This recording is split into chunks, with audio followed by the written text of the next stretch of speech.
What is good, YouTube man? Today I'm back with you guys with the nation. And guess what? The Raiders. Man, we are not stopping when it comes to being active, and I absolutely love it. I am loving what the Raiders are doing right now. At the end of the day, I feel like this situation could have went a little bit better, but that's what we're here to talk about. We're here to discuss both of our opinions. I want to hear your side as also I want you guys to hear my side on how I feel about how this all went down. But really quick, you already know I have to give a big shout out to everybody who's already in the building. First up, we got Renato in the building. We got my brother Wasted, Brad, my brother Hammer, Sean was good with you, my brother Richard, Shad Owen. We got Herman, Swift Raider, Derek Vehicle in the building. Was popping with you, my brother. But look, news of the day, topic of the hour is that the Las Vegas Raiders have decided to ship off former third-round pick back in 2020, wide receiver Bryan Edwards to the Atlanta Falcons. Now, the details, that's what I want to get into with you guys. But really quick, shout out to my brother OG Fade in the building. We got Phantom, we got Edgar. More and more people are pulling in. Thank you very much. As you guys are pulling in, hit that like button, man, please. But listen, you guys, like I said, the Raiders have decided to ship off. We got Gorell in the building. The Raiders have decided to ship off Bryan Edwards to the Falcons. Me, I'm going to flat out say it. I would have preferred to get a player out of this. Now, I'm not talking about grabbing a Deion Jones or a Kyle Pitts or a Grady Jarrett. No, you're not going to get that for Bryan Edwards. It's looking like right now his trade value was only a fifth-round pick. At the end of the day, we shipped off a seventh and Edwards, but something for those of you guys who are looking at that seventh-round pick, there's something between the lines there that we have to look at. That seventh-round pick is conditional, so it's not a full they get our seventh. If you guys remember the deal that went down with Carson Wentz and the Commanders, or no, Carson Wentz and whoever had Carson Wentz before Indianapolis, the way that they did it was they gave them a first and a second, and if Carson Wentz played over 75% of the snaps in Indianapolis for that year, they also got a second-round pick. So the way that it's working is that right now that seventh-round pick that the Las Vegas Raiders decided to ship off with Bryan Edwards to Atlanta, it's conditional. It's not a full-blown, it's not done and dusted, it's not pen to paper. That is a conditional seventh-round pick. So we have to find out the details and what really got shipped off for Edwards. But at the end of the day, right now, it's looking like that seventh-round pick is just conditional, and we don't really know the full details on what Bryan Edwards has to do in Atlanta to exactly either retain our seventh or for them to pick up that seventh-round pick that we gave. On top of that, kind of like what happened with the Jarrett Stidham trade, the pick that we sent off is just a pick that we got as a compensatory pick for who we lost. I believe in this case, this pick was for losing Zay Jones. I think Zay Jones had the seventh round whatever that word is, compensation pick, and Quentin Jefferson was a sixth-round pick. So we traded a sixth-round pick and for Stidham. This case, we traded a seventh-round pick and Edwards for a fifth. In my opinion, like I said, I wish we would have been able to get a player out of this scenario. I wish that we wouldn't have just traded for capital, because at the end of the day, I really feel like we could have just, I don't know, give me a rotational piece. Give me your backup linebacker. Give me your backup defensive tackle, something like that, right? But it didn't work that way. Hold on. Let me close this door.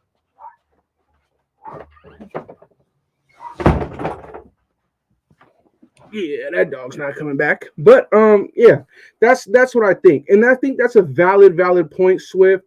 He says, why not make the trade on draft night? I kind of agree with you, right? I feel like there was a lot of players and talent that was sliding on draft night, days 1 and 2, even day 3, there was still a lot of great talent on the board. I would have loved to get a 5th-round pick on draft night. There was a ton of freaking talent in the draft left. So who knows why they didn't decide to do that? I really have no idea or no clue why they waited until now. But at the end of the day, it is what it is. We received a 5th-round pick for Bryan Edwards. He was a former 3rd-round pick. That isn't too bad in my opinion. But like I said, that 7th-round pick that we shipped off to Atlanta, it's conditional. We will have to wait and see what exactly Bryan Edwards has to do in Atlanta in order for Atlanta to receive that pick. But as of right now, it's been added into the trade, but it's not set in stone into the trade. You know what I'm saying? Like, do you understand what I mean by that? This should have been the year for us to be on Hard Knocks. How awesome would that be?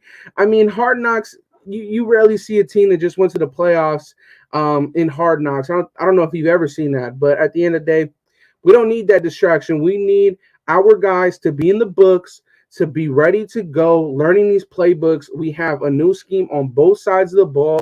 So I'm kind of glad that we're not on Hard Knocks. We have no extra distractions and stuff like that. That's why I'm happy. This should have what's up, Andy Washington, DC has wrote into the chat. How you doing, Kenny? What's good, my brother? I told you when we got Coles that Edwards was done. Remember, Falcons probably wasn't making that trade on draft night for sure. That's a fact. That's a fact, Linnell. That's a fact.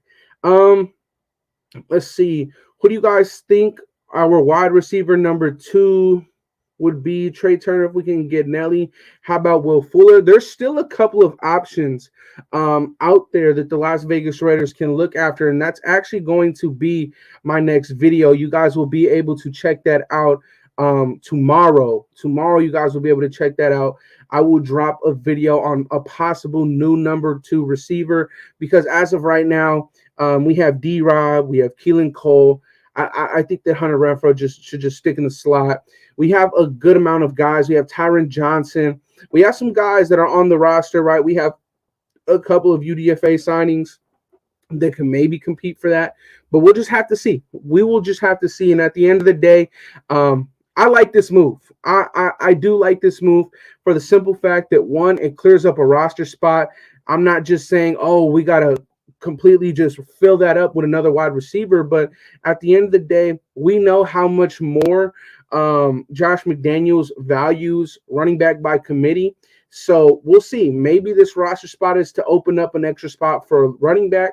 At the end of the day, I'm not shocked by this trade at all. I'm not shocked by this trade at all. Personally, I feel like he had his chance.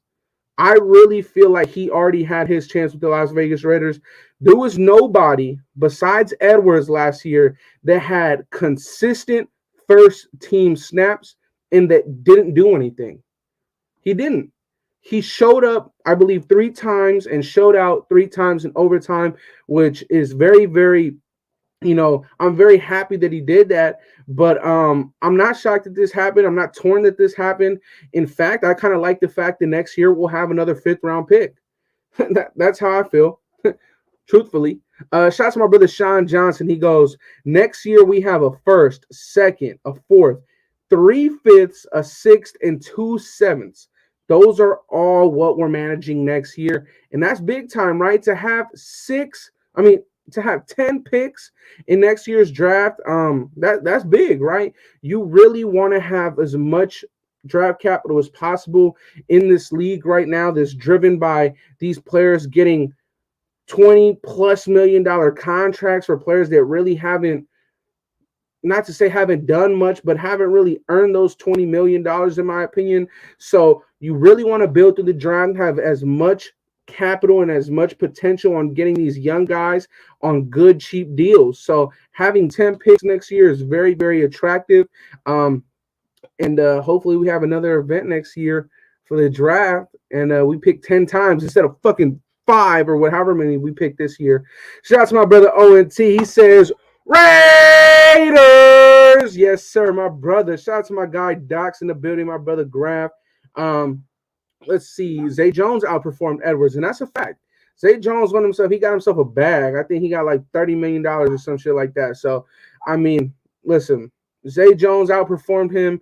Hunter Renfrow was a 5th-round pick. He's been outperforming him. Everybody on the roster was. Every single person on the roster was outperforming Edwards. Do I think that the Las Vegas Raiders could have utilized Bryan Edwards better? Yes. I think that John Gruden's bum ass offense, he didn't scheme up enough things for Bryan Edwards. That's how I feel. I really feel that way. But at the end of the day, he had his chance. He had his chance. I really, at the end of the day, I don't want a guy on the roster that's just a red zone threat, but requires starting snaps. I just don't think that's smart. I just don't think that's smart. And plus, he gets to go play with Marcus Mariota. So we did him a favor. We did him a favor. Let's see. 28 games, 754 yards, an average of 27 yards a game. Why people crying? I don't understand Reddit's for life. I think that is pretty damn obvious, bro. If a man has played, well, he got hurt, but he played in his first year a bit. He played all of last year. He wasn't he wasn't good enough. He was not good enough. There's only one football to go around, and honestly, I just don't think that he was good enough. Like how on earth, on top of having no ties to this new staff, was Bryan Edwards going to get the ball? You got Devontae, you got Kenyon, you got Jacobs, you got all these freaking 50 running backs that we signed. We got Waller, we got Renfro. All these guys are going to touch the ball before him. For me, you shipped him off to Atlanta. He reunited with his homeboy, Marcus Mariota, and maybe they could get something going over there.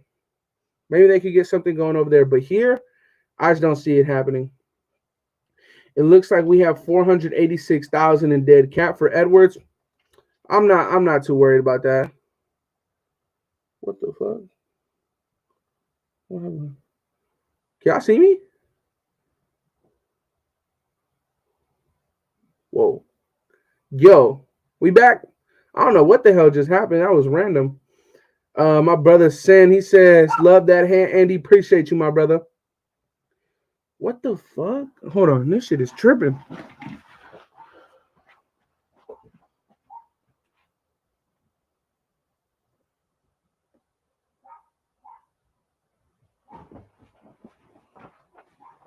My fault. That shit was tripping.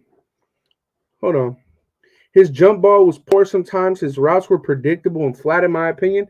Listen, there is no doubt in anybody's mind,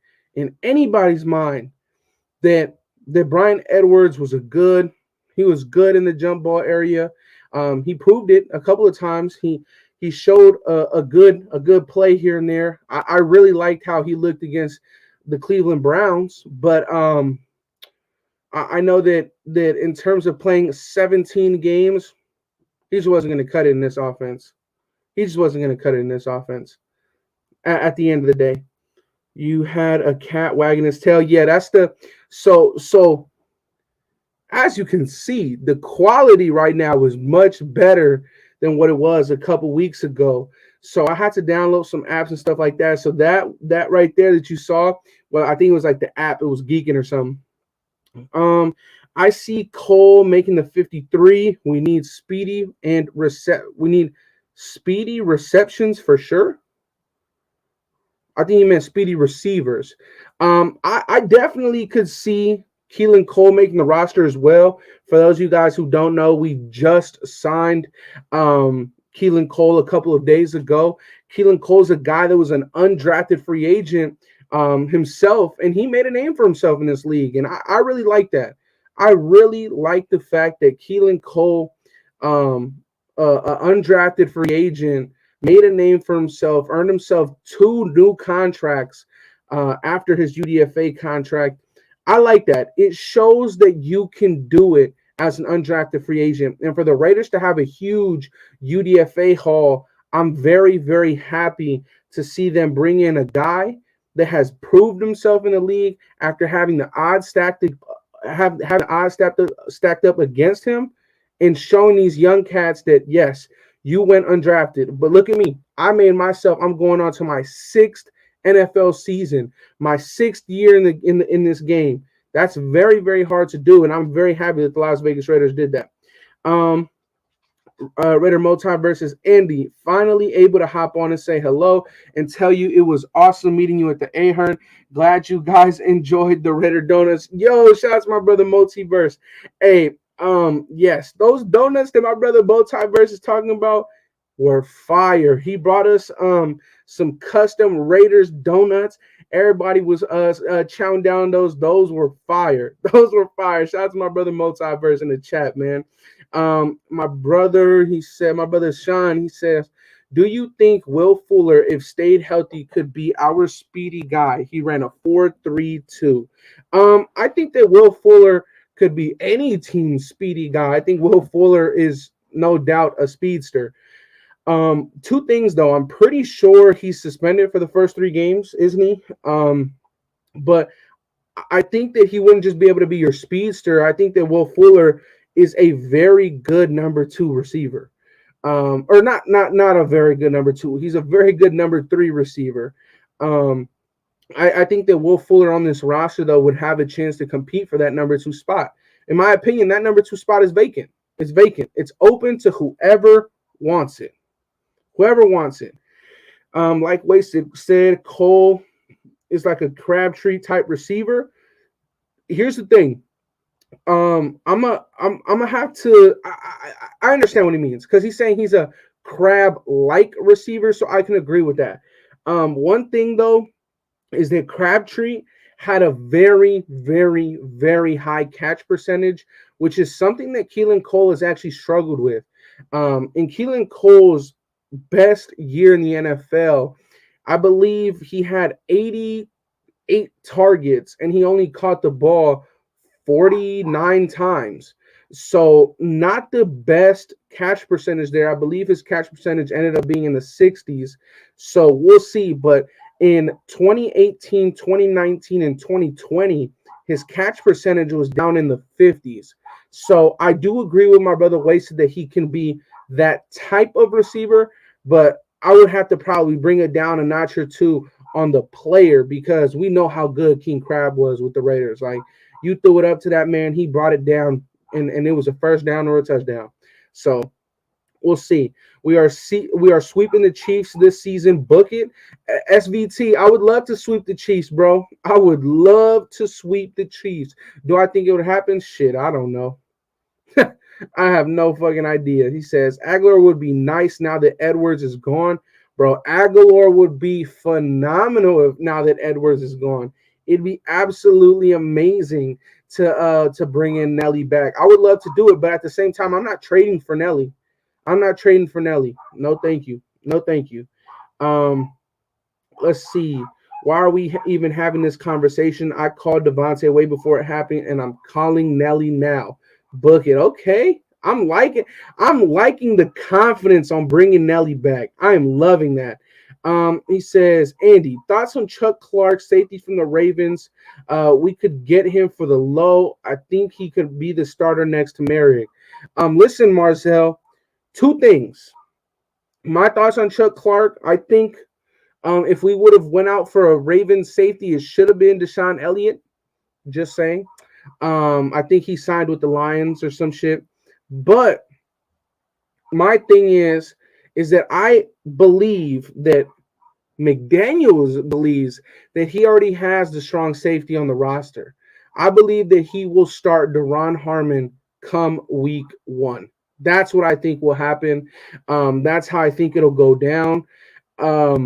Did I want that to go down that way? No, I wanted us to go out and draft a safety in this year's draft because at the end of the day, I really, really like the safeties that were in this year's draft, and I feel like we're gonna look back in about 2-3 years, and we're gonna be like, "Fuck, we could have had this guy." And it is what it is. We always say that though at the end of the day. So we'll see what happens with that. Let's see. Salute Andy. Respect to the nation. Facts. Shout out to my guy Bugsy in the chat, man. He says Raider Chaos. Holla at your boy. What's good with my brother, man? Death Star Report was good with my brothers in here. It says salute Andy, keep up the grind, always spitting facts, Raider Nation for life, baby. Hey, and for those of you guys who do not know, Death Star Report. Um, this is our brother Dustin and many other people's Raider channel. So if you want to watch more Raider stuff, go ahead and subscribe to this channel right here, Death Star Report. They should have some content, Raider content, of course, coming your way sooner rather than later, hopefully. So go check my brothers out at their page, man. Andy, did you get Raid's hat? I for surely did. Let me go grab it for you guys. I got both of them.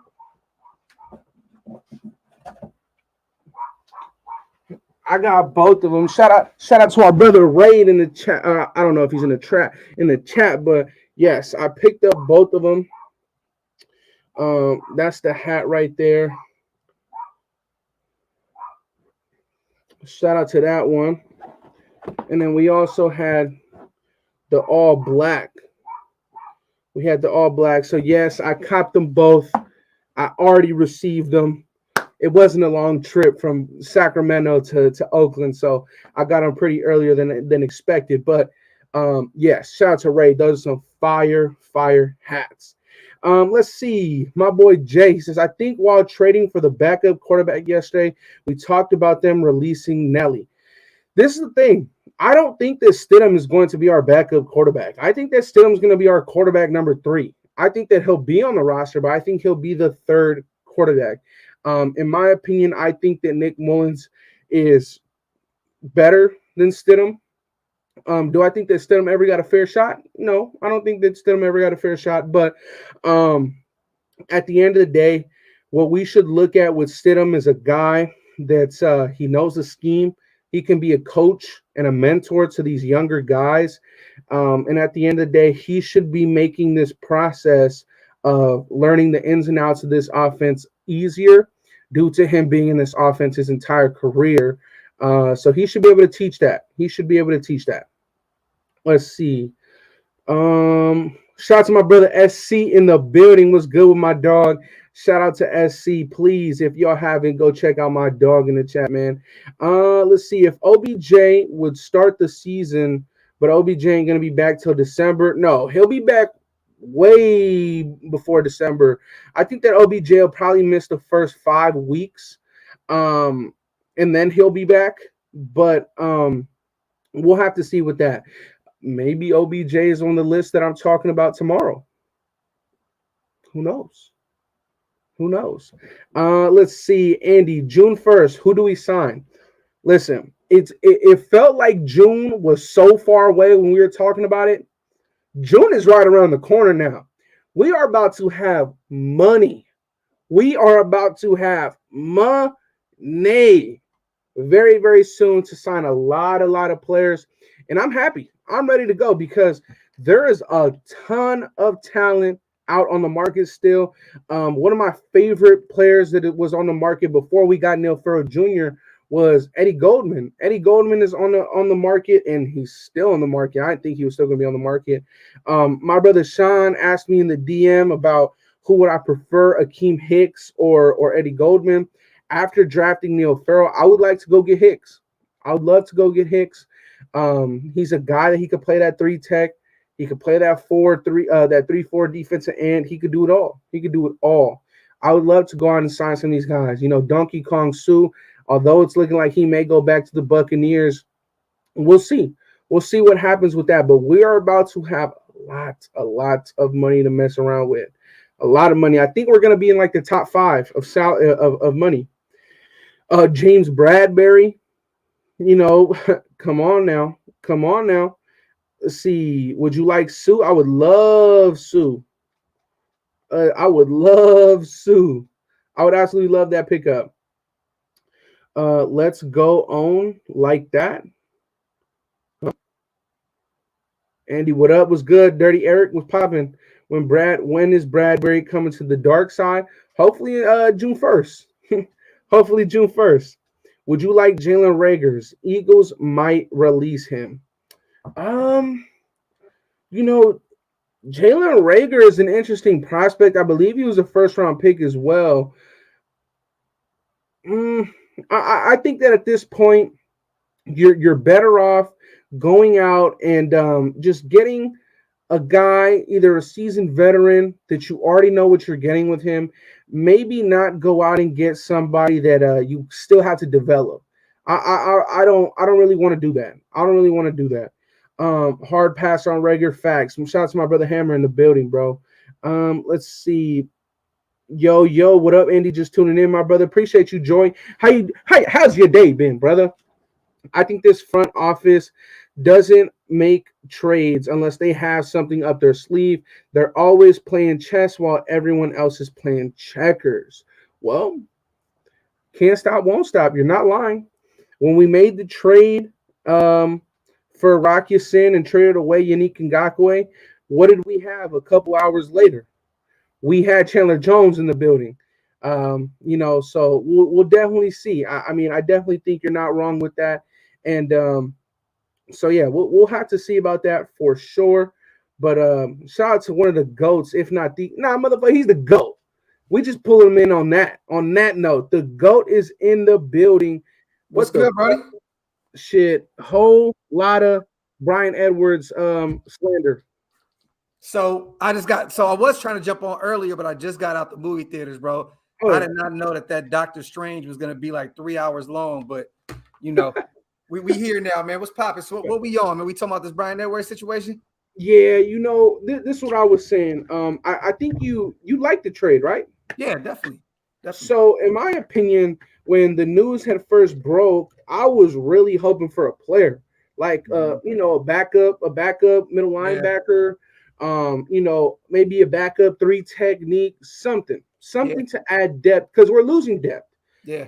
I felt like the time for capital to get draft capital was a week ago, 2 weeks ago. Shout out to my brother Hammer in the building. Hold on, let me remove this really quick because you can't see. The thing I was worried about. Well, I thought that was cool when the trade first came up. Right, was Atlanta's desperate. They need another receiver. I'm thinking in my head, they're going to go with someone that they think that, Mariota's probably telling them this guy is good. Bring him in. We can use him. And I'm thinking we're going to finesse him out of something, right? Yeah. And when it came in with the 5th, I said, oh, cool. I'm like, I can deal with a 5th. I liked it because I thought it was going to be a 6th.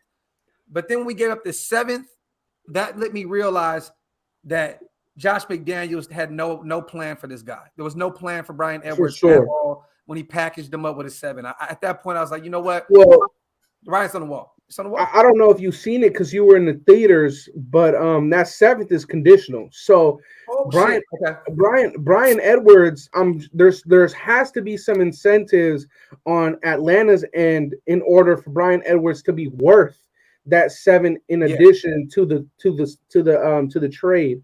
So that 7th round pick is conditional. Which for me, I don't know what incentives he has to hit, but I doubt he hits them. Yeah. So I don't like that's no shade, bro. Like it's not. You have Mariota throwing the ball. You got Mariota throwing the ball. You got Kyle Pitts already. You got Cordell Patterson, who's going to probably be like 80% of that damn offense because they're going to bro. You know what I mean? And they did get Drake London, but he's a rookie. So yeah, I mean, look. Facts. They got bro. No, London will put out numbers while Edwards is still going to be struggling. Hey, but look, but Hammer though, look at this little bro. Look at their lineup though. Like, if they all can play up to their potential, that's a big lineup of receivers. Kyle Pitts, like bro, that's huge. Yeah, that's London. Like, come on, Bryan Edwards. What if he does come out and do what he was? They got no field stretchers though. No, at all. There's no speed. I don't know. Like you lost you. Well, this is the thing. Russell Gage. They lost Gage. He was also a jump ball guy. But this is what I was saying when Calvin Ridley went down with his shit, that low-key helped the Falcons a lot. It did. Because his money came off the books and he basically got a contract extension because this year is not going towards his contract because it's a suspension. Yep. So next year is his last year on his deal, not this year. So he's out of there anyway. There's no way Atlanta brings him back after gambling on his own team and shit, and then the mental health shit. He's checked out of Atlanta. Yeah, he got to get out of it. Like facts. Yeah. That mental health was fucking bookies trying to come after his ass for money. Let's be real here. Hey, that could have been it, bro. To be honest, but we don't play around with mental health, but it is weird though, right? Like that. Yeah. You go out of nowhere. I can't play anymore. My mental health is fucking with me, and then it comes out that you gambling. Yeah, something's not right there. Yeah, at all, bro. What is up, bro, with these Alabama receivers, bro? What's going on with these dudes? Jerry Jeudy, Ruggs, fucking Calvin Ridley. Like what's the drill, bro? Fucking said it from the jump. We should have got CD fucking Lamb, man. Hey, I said it in the chat, right? CD's the only motherfucker of the top 3 that's not in jail. Facts. But you know what? Well, I think Jeudy just got released today, though. Did he get released? I thought they said there was no bond yesterday. No, but he got released on bond today.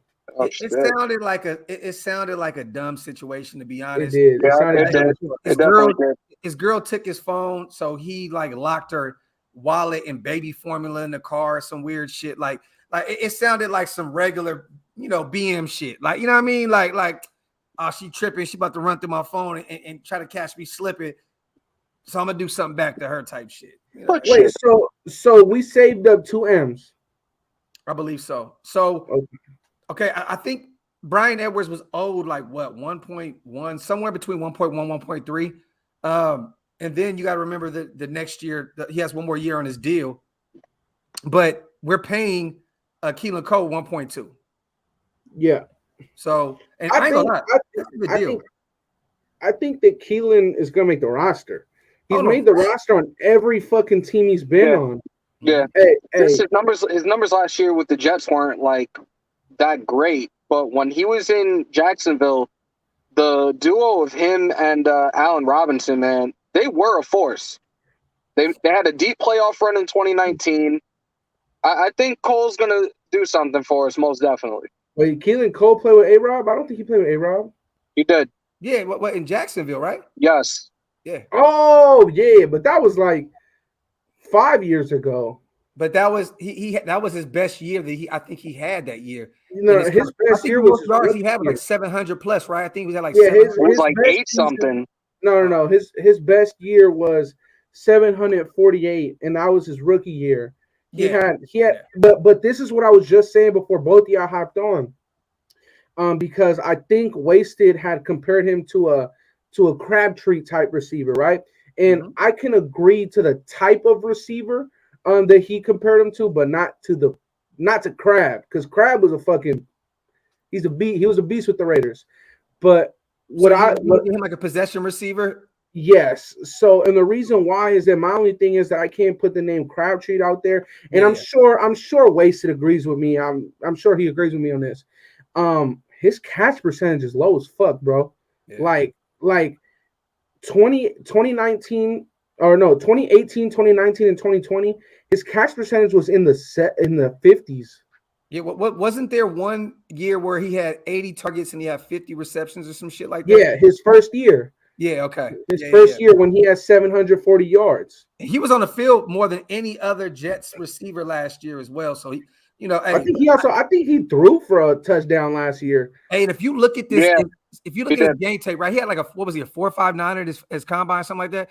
But if you watch his game tape though, his speed, it doesn't translate. Like it translates on tape. Like he looks way faster. Like there's players like that though, bro. Like he looks quicker. He does look quicker, man. Like don't look at his combine and look at his 40 and say, oh, this dude is slow as shit. No. Raiders for life. I completely agree that this motherfucker's had some trash ass quarterbacks. Like I'm not the Blake Bortles of the world and shit. And bro, Zach Wilson. Like, come on, bro. Like the Minshew's of the world. Bro. That'd be all right. Yeah. But at the end of the day, it's like, okay, I doubt it. But let's say that the Raiders don't bring in a vet receiver. Who on this roster do you think will take that number 2 spot? At this point, it's got, and I hate to say it, it's gonna be Renfro, bro. Like I don't really think if we don't go get a real true number 2 like a Julio, which OBJ won't be available probably until December anyway. Like there's only a few. Why are you guys saying December? He'll miss like that's 5-6 weeks. That's way too long, bro. He's okay. So just what was it? Just 2.5, 3 months ago, he tore his shit. Right, but again, I've said this a lot of times. The advances in sports medicine and science now, ACL injury, you recover 5 to 6 months. I think he could be back week 6, week 7. That's what I'm saying. You have to remember this though, also, bro. Like this guy has dealt with this shit before. Like, you know what I mean? So, but don't get me wrong. Look, I was watching Shannon Sharp earlier when he was talking to Skip, and he said he'd be available in December. So I was going off what Shannon Sharp was talking about. You know what I'm saying? But I'll say this: even if he is cool, like, but we need it. I don't have a problem going out and getting OBJ, right? I would love to have OBJ, but it just sucks knowing he's going to be on the shelf that long. Like, I would rather it looks like Nelson Aguilar, man. Look, if the Patriots let him go, right, they're going to have to eat $10 million, and they're only. I'm all over that. Pause. I'm with it. But they're only freeing up $5 million, and they're going to owe 10. I don't know if they're going to do that. They might just keep him around for the fuck of it. Like, and then you have to look at other options like Julio, which, you know, we can get maybe 7-8 games out of him. You know how that hamstring comes into play. Maybe Will Fuller, another outside. But at the end of the day, you're getting the same production for Julio as you would with OBJ. It's just that Julio would start the season and not end it, and OBJ wouldn't start the season, but he would end it. Well, hey, bring in Julio for the first 8 weeks and then bring OBJ to replace him for that. And then there we go, bro. We got two. That shit's funny as fuck. Right there, back to back with it, bro. In your unbiased opinion, are the Saints getting overlooked? First of all, fuck that profile picture. And fuck the Saints. And fuck the Saints. Facts. Y'all got Mr. 30 for 30 throwing the ball out there, bro. So nah. Look, man. You know, this ain't an NFL show. This is a Raiders show. So, but hey, I'll tell you this though, Walltown, real talk. You guys went out and got Landry today. That was a very good move for you guys, and you got him for cheap. The deal's only up to $6 million. Like, hey, they low key didn't had a sneaky month. Yes. They didn't look, but I wouldn't say they're getting overlooked, bro. Like it all starts with that quarterback, bro. And I don't think y'all fuck with Jameis Winston enough. Not even that, facts, bro. Raider chaos. Y'all all called me stupid as fuck and said no. I'm taking Emmanuel Sanders over OBJ and Julio. I don't give a shit. Word. But I'd take Nelly over all three of them. Facts. I would line it up like this: Nelly, Julio, OBJ, then Emmanuel. Why? Why? Well, Emmanuel Sanders is what, 35? Who fucking cares? Nelly, OBJ, Emmanuel Sanders, then Julio. It goes Nelly, Sanders. Fuck, y'all trying to get my list before I drop it. Let me shut the fuck up. Hold on. Okay, hold on. Real quick. I know for a fact you did your schedule prediction, right? Mm-hmm. Yeah. Hammer, did you do yours? Yeah. Mm-hmm. I did mine. I only got to watch the first half of both of y'all. No, I didn't. I only watched the first half of Graph, but I had the Raiders going 4-0 after the bye. I have us beating the Saints. Do y'all? What do you guys have with the Saints? We were down the board with that. We have us. We both. So where did you leave off of with the schedule? Final record. 13-4. I had 12-5. I had 12-5. I had us losing to the Chargers once. I had us losing to the Chiefs once. Losing to Indianapolis because the 2 back-to-back road games against Jacksonville and New Orleans. I thought coming back home, no rest. You know what I mean? Be low-key fucked up. And then I had us losing to the Rams on a short week. We get them on a short week, bro. Like that. So look. That's killing us. This is what I think. I think we split with every team in our division. Oh. So that's 3 L's. I think I had that too. But I have us losing to Tennessee early on because of how young that interior defensive line is. And I think it's going to take them more than a month to get used to really getting after it. So I think that Tennessee is an L. But I have us pulling off a huge upset on Thursday Night Football, beating the Rams in LA. I would love it. And I have us losing to New England. Even with all the emotions and all this shit, I think that we lose to New England. But I think we knock New England out in the playoffs. I had us winning all 4 games at the end of the year, back to back. You think New England's gonna make the playoffs this year? No. Yes. I do. No, I don't. Not at all. Not at all. I think they're gonna feel the wrath of not having Josh McDaniels there. I think Mac Jones is gonna feel the heat. I think they still don't really They have. had to have had an understudy though, right? Yeah, but bro, does that always Oh translate? no, we took the fucking receiver coach. There you go. We took everything. Their offensive lineman, the coach. I mean, all everything. So it's gonna take some time for them to gel. I think Tennessee is gonna regress badly, bro. Like badly. Hey, there was a clip, bro. It was looking bad for Treylon Burks first day at practice. Dog, he was they were making him do the resistance band drill, sprinting to the cones and then coming back. Yeah. This motherfucker was in that position like he was finna throw up, bro. Mhm. Off of that drill, like it was looking rough for him. So I still think that Derrick Henry is good for one fluke win for that team every single season. I think that it might just happen to us. But I have us going 3-2 first 5 games, then 7-2 because I think we go 4-0 after the bye. Yeah, so I have us. What game do you have? What game do you have us beating the Chargers? Week 1 or week 13 or whatever. I got us beating them week 1. See, I originally had that, but then I went back and I was like, man, I just feel like the Chargers are going to come off that loss in week 17 last year, and Khalil Mack they're going to be like, the Rams play in LA in the same stadium that Thursday night against Buffalo. I think the Chargers are going to come out and be like, we belong here. I don't know what it is, bro. Look, I want to win week 1, and like I said, originally had us winning, but I don't know, bro. I think we come out and blow Arizona out week 2. I think we lose in a close game week 1. I think week 18 is going to be the tell all, and I think that game against KC is going to have some huge implications, whether it being for like the first seed in the AFC or even winning the division outright. But I think that game, our final game against KC, is going to have huge implications at the end of the season. For sure. But hold on.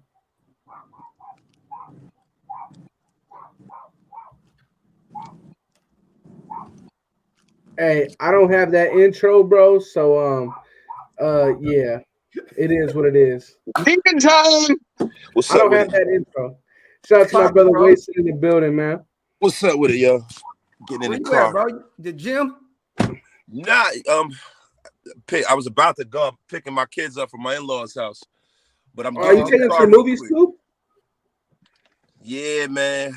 We went to the movies. My bad. Went to the movies real quick. You know what I mean? Came here. Hey. I'm coming back so I can go.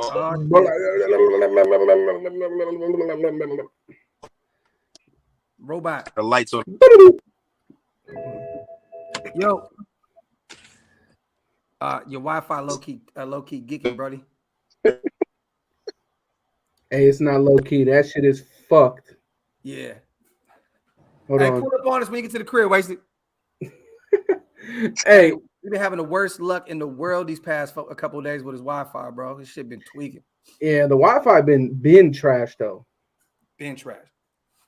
But what I was gonna say though, what game do you guys have us losing to, or what game did you have us losing to the Chiefs? I have us losing to them week 5. Yeah, same. Yeah, I had us beating them the last week and winning the division. Yep. I had the Donkeys taking 1 on us, and it was the week 11 or week 12. Me too. I just think this. I don't think the Broncos got a good roster. I think that our roster is no, I'm lying. I think the Broncos have a good roster. I think that their roster has been severely overrated now with Wilson. With what I will say though is that having Wilson on your team though, I don't think that anybody in this division suits the Broncos. That's why and I love it. You had the same thoughts as Wasted. He said there's no way you sweep Russell Wilson, man. No, come on, bro. Like, yeah. And look, we beat them 6 games straight. It's about time that they get a dub out of us, man. You know what I mean? Yeah, that's what I said. It's like, bro, we beat them 3 years in a row, bro. Like, I mean, all I gotta say though, DC does have a winning record over Wilson. It's one of them weird ones. It's one like how he had against Drew Brees and Big Ben. Some of these random ass legends that he just got a winning record on. But look at this though. DC probably played him twice. Facts. Yeah, I No, mean, he literally DC is 2-0 against fucking Russell. I think he's 3-0 on Drew Brees and like 4-0 against fucking Roethlisberger. he got to be 2-0 against Brees because because we played him every 4 years, right? Oh no, because we sometimes will play him. However, the division falls, right? Like say I thought he was 3-0 against Brees. I thought it was 2-0, but you might be right though, bro. You might be. No, right. I'm probably wrong. You know I know we play them every 4 years. You know what I mean? So, I don't know, but we got him this year. Like, look, Van City. I would love to say that, but the motherfucker was hurt. Like, how can we say he regressed if we didn't get to see him last year? Yeah, hey, he tried to come out, man, and play with that fucked up finger, and he tried to ball out, bruh. But he's also had a fucking weak ass offensive line that's had him on his back time and time again. So we lost to Seattle and London. That's true. And then look. Yeah, we did. We definitely lost to London. But look what happened though with them too. Carroll, man, I was saying this yesterday. I think the game has passed him up, man. Like he doesn't know what he wants to do. One day they're a run first team. The next day they're pass everything. Like he doesn't know what he wants to do. And I think that, I think the Achilles heel of that team is Pete Carroll, bro. Who does that sound like? What other coach does that sound like? Gruden. Yep. Think about this. He kept Ken Norton Jr. around way too goddamn long. You know what I'm saying? Just like Del Rio did. Let's be real. I'm just surprised that Jamal Adams had fucking 50 million sacks in that weak ass defense. Bro, that's all they got. Yeah. I mean, Wagner, you know what I'm saying? Wagner was doing his thing, but he a Ram now. But I really think that we're going to upset the Rams, bro. I hope so. I'm supposed to be in LA for that shit. Because look, we always pull up that big ass upset every single year. 2019, going to Kansas City, beating Kansas City. Then we had a ton of fucking upsets last year. Week 1 against Baltimore. That was an upset. Week 2 against fucking Pittsburgh. That was an upset. I don't call it Pittsburgh one. Week 17, week 17 against Indy. That was an upset. We had a bunch of fucking upsets. I think that this year's upset is going to be the Rams. Hey, I'm here for it. Because outside of that, let's be honest though, you guys. As much as I don't want to say this, beating the Niners is big for us. That's an upset. I mean, these guys were a game away from the Super Bowl last year. I mean, I know they lost some people. You know what I mean? I know, but they had a pretty good draft as well. Like the Niners, I think that they lost a lot more than what people think. They lost a very valuable defensive tackle, and they lost 2 very valuable offensive linemen. And their offensive line, their whole scheme is run first, Debo second. That's what it is. Yep. So it's going to hurt them now when they can't run Debo like a running back because he's saying that's not what I want to do anymore. So their whole offense is going to change. That's the thing. You remember when Melvin Ingram held out for the Chargers? Yep. Or not Melvin Ingram, the fucking running back, Gordon. Yeah, I know who you're talking about. Yeah. I think that Debo might do that. I don't think so. I think behind the scenes they got it righteous, to be real. You think so? I think the thing about him was I don't want to be a running back. Pay me like a wide receiver. That's it. You have to look, bro. Debo's been dealing with injuries since he's came into the league, pretty much because he's getting bruised and battered, play in and play out. You know what I'm saying? Like, I think that Debo, the only reason why he could demand money he's demanding is because how good he is at both positions. Yeah. In my opinion, he's not a top 10 receiver and he's not a top 10 running back. Yeah, he's a top 10 playmaker, though. He had over 1,400 yards receiving last year, little bro. That's a lot. It is a lot. But a lot of that comes to other circumstances, though. I think that he isn't a top 10 receiver. He's a top 10 playmaker because of what he could do overall with the ball in his hands. I think he's a top 3 playmaker, but I think he's a top 10 wide receiver. I don't think he's a better overall receiver than A.J. Brown. I think A.J. Brown has done it more than him in A.J. Brown's career. I think that Debo put it together one season Oh, he did. And had a phenomenal year. No, definitely. But let's see what he does this year. Yeah, for sure. But I agree with you, bro. He had one real solid year, one real all pro year. But hey, man, at the end of the day, man, fuck the Niners. But look, you know how coaches do it in this league, bro. This motherfucker can go be like, I don't want to be in the backfield. I don't want to run like a running back. You know what they're gonna do? All right, you're gonna catch this ball at the line of scrimmage. Facts. You're gonna catch this ball at the line of scrimmage and you're gonna run anyways. I thought of that, bro. I was like, you know what they're gonna do? They're gonna be doing all kind of screens and shit with Debo. They're gonna be doing some wild shit to get him the ball behind it. Bro, hilarious. Listen, dude, be the same shit, bro. It's gonna be the same shit. I think John Lynch is going to be in Shanahan's ear about that situation because he's trying to keep peace and keep Debo there.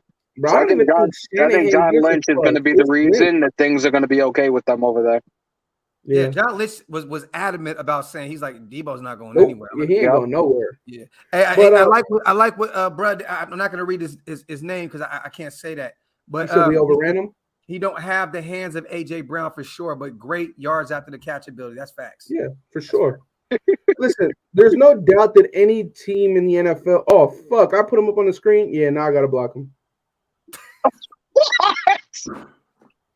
Yo, I miss my Uncle Charles, y'all. Yeah, see, I made a mistake, so he had to pay. That's fucked up. It's a fucked up world we live in, man. But listen, too much fucking Niners for me. This is too much. That man got shot for nothing. I love it. That's too much Niners for me, though. Too much. That man died a horrible death. But yeah, I think we beat the Niners. Fuck, I kind of want to unblock his ass. I gotta go inside. How the fuck do I unblock somebody? Well, it's too late, bro. He gone. He's gone. And you can't revive him, bro. He out of there. DOA. That's true. Man, that's a fucked up world we live in. Hey, man. Oh, bloody. It is what it is, man. hey, no, but yeah, fuck all of that shit. Is there? I think you might have talked about this already on one of your shows. Is there a UDFA that you think will make the active roster, not just a practice squad? Not come down to the final cuts. Do you think that there's a UDFA, or what UDFA do you think has the highest chance to make the active roster? I have 4 of them. Turner, Darian Butler. Huh? They make the 53? Oh, no. I'm saying 4 guys that could potentially. Oh, okay. Hammer went back in the building. You got to take him out because his shit tweaking. He froze up like a stripper. So look, I know everybody's high on Trey Turner. I like Trey Turner as well. But I'm going to be honest with you. I think he'll be on the practice squad. I think Josh McDaniels gives him some time, lets him, figure it out. Look, man, this system is not, for the weak, bro. You can't just come in year one and I don't know, man. I don't see it. I just don't see it. I like Darian Butler out of Arizona State. I think we need an extra linebacker. He has a leg up because Antonio Pierce was his coach at Arizona State. I think that he will make the roster. Sincere McCormick will make the roster. As I'm telling you right now, Sincere's different, bro. Look, this ain't a Regis situation. This is even bigger than Regis, bro. Like that's what I was saying. Like when Regis got cut, think of all the running backs that we've signed. This dude, obviously, you can't compare it because Josh played in the SEC, but this motherfucker has a bigger resume than what Josh had coming out of college. Bro, I'm telling you, bro. Sincere's different, bro. Yeah, Sincere is nice, bro. Like, he's nice. If there is a UDFA running back, I think that he actually may make the roster over Britain Brown. Okay. You know what's funny, man? I kind of went back and watched his film. I think is it Britain or Britain? I don't know, but that who he reminds me of? I think we might be saying the same player, Latavius Murray.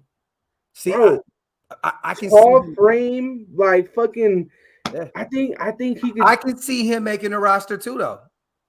Yeah, but he may be a practice. You know what? I think Britain is going to be a practice squad guy. I don't think we let him go. He's a 7th rounder, man. Let's just be real. But Sincere is going to beat him out. I don't give a fuck with There's no way. Look, I'll eat my words if something else happens. But if no injury occurs, I think Sincere will be that guy. Just let this fucking dumbass dog in the house, bro. Hey, keep an eye on Palomalu's nephew as well at USC, 6'4", safety, man. I keep an eye on him as well, because one thing about the safety room that we have right now, I don't want to see Levitt back there ever. Abrams going to be more in the box, is more of a linebacker type situation that takes him away from being. Well, the more you look at it, the more we're thinner, right? We still have Harmon there. We have our. I think Harmon is our week 1 starter. Definitely. I think him and Merrick together, bro. I think that would be nice, to be honest. I mean, I know they both technically play free, but no, but that's what he wants. Like that's what it is. Like, look, let me put it like this, right?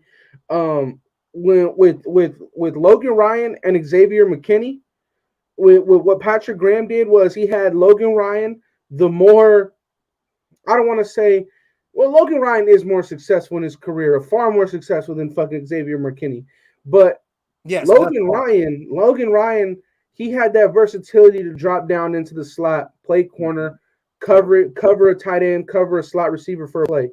I think that what we'll see is that we'll allow Duron Harmon, when we just need a post safety, it'll be Duron Harmon. It won't be Merrick. Merrick will be the guy that comes down. I believe that too. Yep. I think that's how it'll play out, and I think that will play out to Trayvon. Like, bro, if there's anybody that I think will kind of just flash like year 2, take that huge leap, it's Merrick, bro. Like. Because what we saw from Merrick was, okay, we saw a guy that knows how to be disciplined and not move from the post safety. I get that. Yeah. But Merrick was like that dog in college, bro. Like he was that guy. And I live in Dallas, bro. They love Merrick out here, bro. TCU product. They love him. When we drafted him, even Cowboy fans hate us, but they were even hitting me like, bro, you guys got a good one. Like, you guys got a good one. Because I mean, we did Dallas dirty. We traded right in front of we traded with the Niners, and we hopped right in front of Dallas. Yeah, facts. So I love it. But you know, Harmon, man, I think I was telling Wasted the other day when we were live that I think he's one of the steals of this offseason. I think he's going to come in and play. What role did I say? Pretty much like what was Buddy that came in from Cincinnati? He came over with Paul Gunther. Oh, yeah. We were talking about him. Reggie Nelson? Reggie Nelson. So Nelson's first year with us, he was really good. At Pro Bowl year. I think he had a couple Pro Bowls with us. But then he started showing his age, getting eight or nine picks or something. He's picking the ball off a lot. But Harmon is like 31, right? He's up there in age. Yeah. But this guy, they call him the closer for a reason, bro. He's out there. He knows how to play the game. You know what I'm saying? This is my thing with Harmon is that I think it was Scout. I think I asked Scout about this, or I forgot who the fuck I asked. But bro, do you know that Duron Harmon in the last 5 years has had a 86 overall PFF coverage grade? I believe it. That man can cover his ass off. You know what's funny? He played 1 year in Atlanta with a terrible defense. And once again, Atlanta's my second home. My boy's in Atlanta, bro. Harmon's nice. Nice. You know what I mean? So look, man, the guy has been pretty. He's been pretty dope anywhere he went. I think he had kind of a down year or two. He was in Detroit for a year as well, right? Yeah, 1 year. Yeah, see, Detroit. I think that was the 1 year where it was kind of. He had a great year, man. He had 73 tackles. Did he? 19 assists. He had 2 picks. He had a great year in Detroit, bro. That's a good year. But this is the thing that people overlook is like, bro, when he was with the Patriots, dog, like. Bro, the McCourty twins, they've been running that secondary their entire fucking careers, dog. Like they had those positions so far unlocked. Bro, Duron Harmon had to leave New England to get a chance to start. He wasn't gonna start over either of those twins, dog. And literally he's left. In the last 2 years, he's been a starter for both teams he's been on. Yeah. I mean, Harmon is a guy who, if you look at how much what his usage rate was with the Patriots, chronologically, he's 31 years old. Yeah. But actually, he's a lot younger than that. Like because if you look at his usage rate, it was very, very low. Like when he was with the Patriots, the most tackles he ever had with New England was like 38. Yeah. Right. The last year, 2019, 22, 3 assists. He had 2 picks. 2018, he had 4 picks. 2017, he had 4 picks. He had 1 pick, 3, 1, 2. He has 21 career interceptions, not being a full-time starter. So Mhm. that's not missed on me. Let me ask you guys this, because we're all high on Harmon at this point. And we see what this regime is doing, right? Bryan Edwards out of there, Ragas out of there. Is Gillespie out of here, bro? No, because they don't know what they have in them. And I feel like I think that the problem with when you talk about like Ragas, right? Okay, the room is a little full, right? We already know what he is. He's gone, right? Yeah. I think the thing with Bryan Edwards' issue is not a talent issue.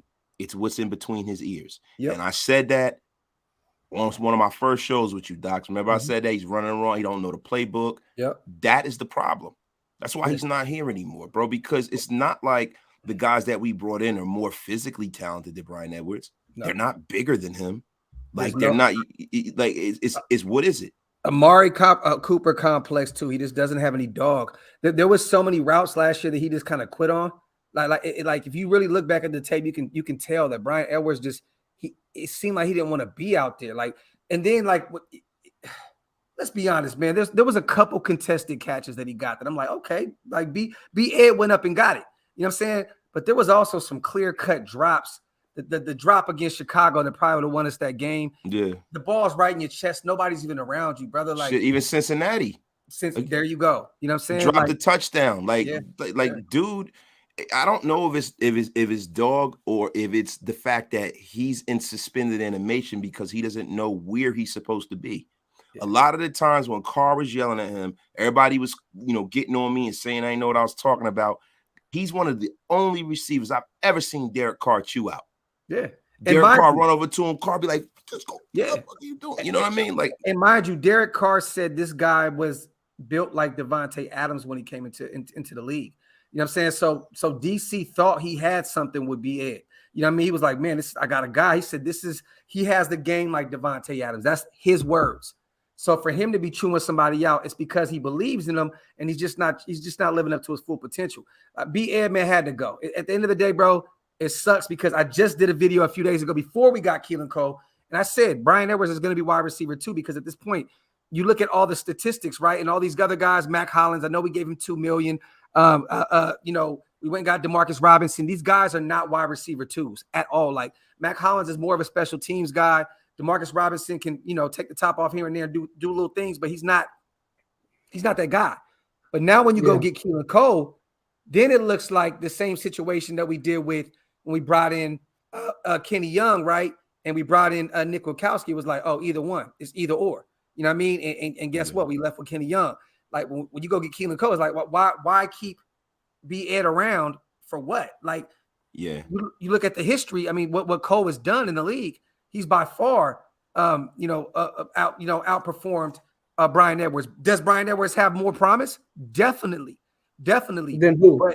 But now he's going technically home. I mean, he's from South. And when we say more promise, are we talking about measurables? Or are we talking about actual tape? Because when we talk about tape, he doesn't. You know what I mean? Like, bro, I've been a fan, and I say this about a lot of people, but I'm telling you right now, I used to watch his film at South Carolina. Like this dude was different, bro, and he had a terrible, terrible quarterback, and this man was just breaking records left and right. You know what I'm saying? So, like in my head, I'm like, if this can translate to the NFL, we have something here. And it just didn't happen. Like you said, wasted. It's between his ears, bro. You know what I'm saying? And he just doesn't want it. Yeah, I mean, you know what, Docs, I'm gonna be honest with you, man. If everybody's special, nobody's special. Like some people just can't grasp the game at the NFL level. That's the line of demarcation. There's very, very small things that separate these guys when you talk about talent. Now you got people that are anomalies. You have the DeAndre Hopkins of the world and the guys that are just off the charts, athletically better than other people. Megatrons of the world. But then a lot of this stuff is what's between your ears. How much of this information can you take on and grasp? Now, I'm looking at Edwards. Him going to Atlanta is probably a good thing because they have a very antiquated system down there. They're trying to rebuild. Maybe he can get some snaps and play. And a quarterback that he's familiar with. Yeah. And also having Mariota. But I'm going to be honest with you.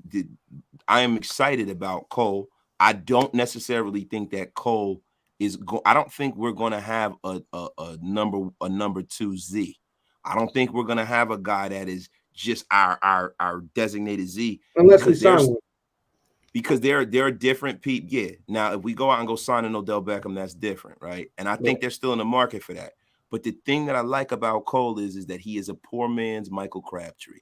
He has a game very similar to Michael Crabtree. He's about the same speed. Andy was just saying, so he was just talking about that. Like, literally, bro, like, yeah, that's literally the same shit, saying that crap. That's funny that you guys are both saying that. Yeah, I actually said that like yesterday too on my live, and I've said it because these guys are the exact same size. These guys both have the catch radius situation. They both are good. The reason why I said Crab was because Wasted. Somebody said that Wasted mentioned it. Okay.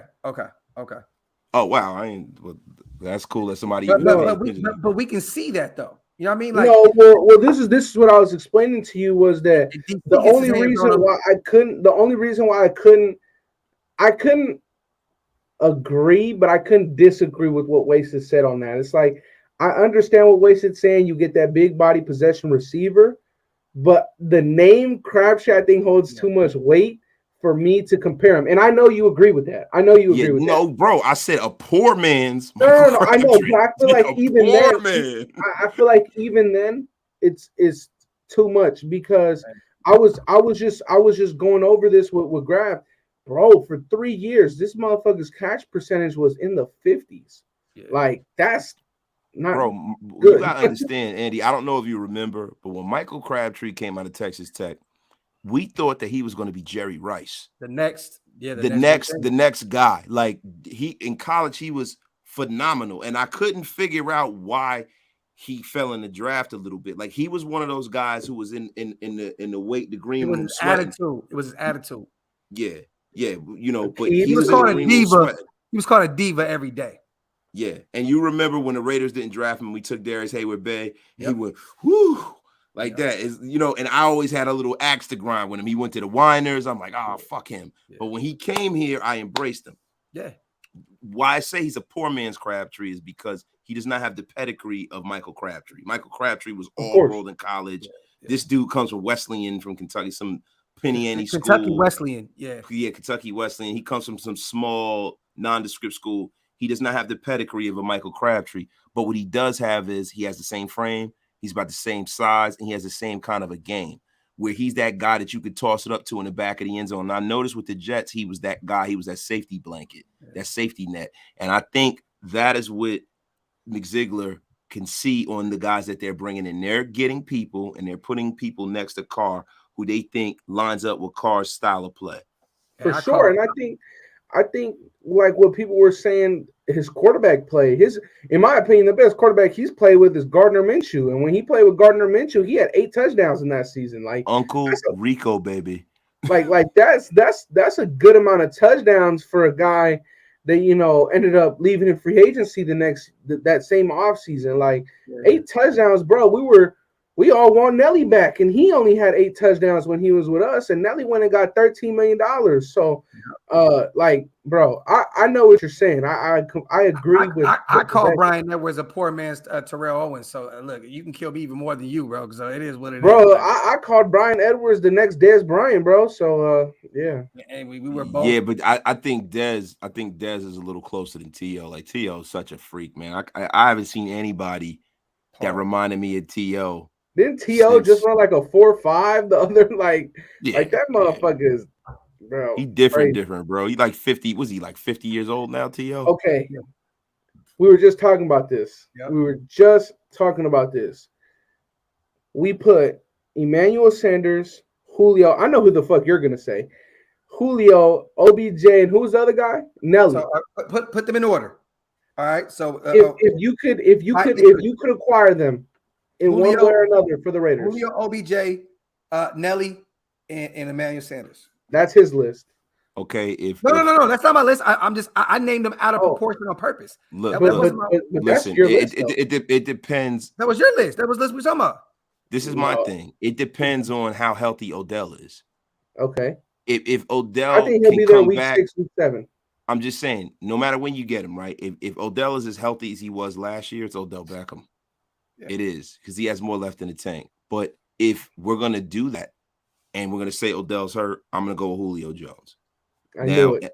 He will, Hold of on, course. real quick before you finish though, Andy, this was the list, right? No, that was the list. I meant the order. Oh, okay. No, okay. So, I'll say my order afterwards. Yeah. But go ahead. For me, it's Julio. If Odell Beckham Jr. can come before week 6 and he can actually be himself. Look, if Odell Beckham's himself, it's Odell Beckham because he's younger. He's got more left in the tank. But the That's problem easy call. is we don't know. But he's not, right? So now we can't do that. So we got to deal with what we know. Julio, Nelson Aguilar, E-Man, and then if Odell's hurt and he's coming back after week 4, then Odell at the bottom. I had Nelly. I'd take Odell after week fucking 7. Julio, OBJ, and then Emmanuel Sanders. Yeah, E-Man is my least favorite receiver out of all of them. It makes no sense. He's had the most production out of those guys.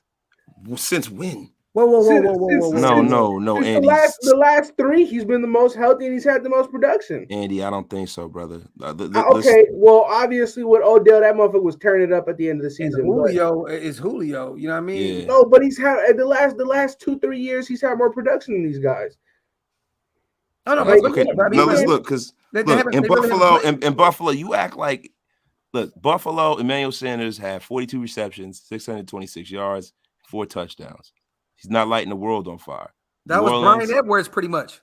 Listen, in New Orleans, he did well. He had 61 receptions, 726 yards. Didn't he have a good year with the Niners? And five touchdowns. He did. The Niners, no. He had 36 catches, 502 yards, and 3 touchdowns. He was really good for them in the playoffs, though. I know that.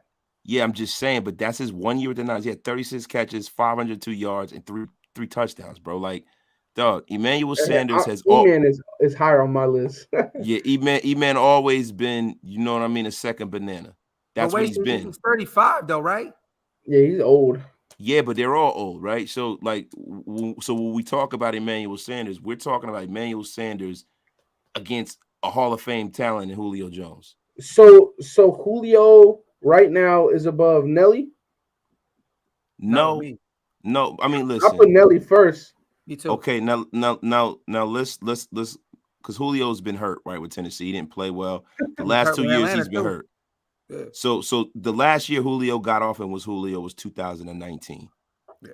He played ago. 50. Look, he played 15 games. He had 157 targets, 99 receptions, 1,394 yards, and 6 touchdowns. The year before that, he had 1,677 yards. Yeah, but that's going back 4 years, bro. Like, yeah, but what I'm saying to you is that you have a man who 2020, the COVID year, he played 9 games. He was hurt. He had 771 yards, 3 touchdowns. He only played 9 games. That's good. That's good yards. That's really so good. I know that, and what I'm saying is that's him playing 9 games as opposed to Nelson Emmanuel Sanders, who played all those games. Yeah, but wasted. Let me say this, bro. And I just told Andy this. You bring in Nelly because he already knows the system because he played in it last year and he knows the quarterback. He just slips right in and boom, wide receiver 2 off the dribble, right? Yeah. Don't get me wrong, like with Julio.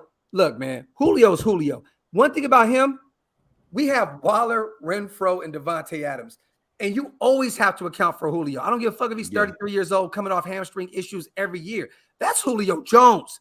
Yeah. So somebody's gonna have to stay on him, and at that point, you pick your poison. There's gonna be 2 people open at all times. And that's my thing. And that's my thing. It's like, bro, like, imagine you're a fucking defensive coordinator and you see that shit in the red zone, bro.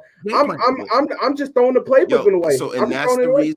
That is the reason why I say Julio Jones. Now, everybody says, "Oh, he's always." I get that, right? Because you don't do that with Nelly. Like, you don't demand that same respect with Nelly. Julio, bro, you seen me, Andy? I chased this man across the country, bro. You can't be chasing men, bro. Julio, fuck. And that's what I'm saying. I think Julio Jones sitting out for 2 years, getting healthy. I think he has something to prove. He's not gonna go out like this. Also, let's be real. Let's be real. Julio Jones in a red jersey, we all want to see that. Come on, bro. Come on, bro. OBJ too, shit. I said this way, still. I don't know if you was here yet, bro, but they were like, they're always hurt. I said, well, fuck it, bro. Like, look, bring in Julio for the first 8 weeks. He go down, bring OBJ in and wrap facts.